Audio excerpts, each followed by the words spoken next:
Po ang smart foreheads po namin. Araw-araw po namin siyang ginagamit. Ito po ang printer head area. Ito po yung cupping.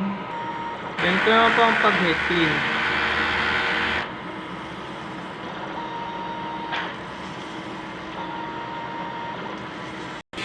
No self-check.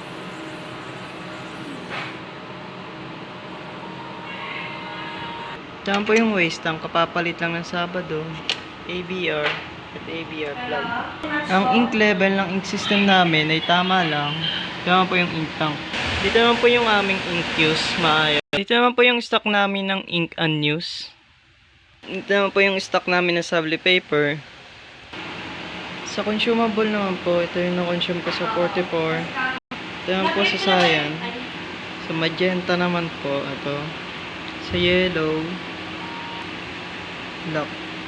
Printer daily checklist naman po namin, updated. Sa output record naman po namin, nakapag-print po kami ng 428.7 meters na run last week. Yun lang po.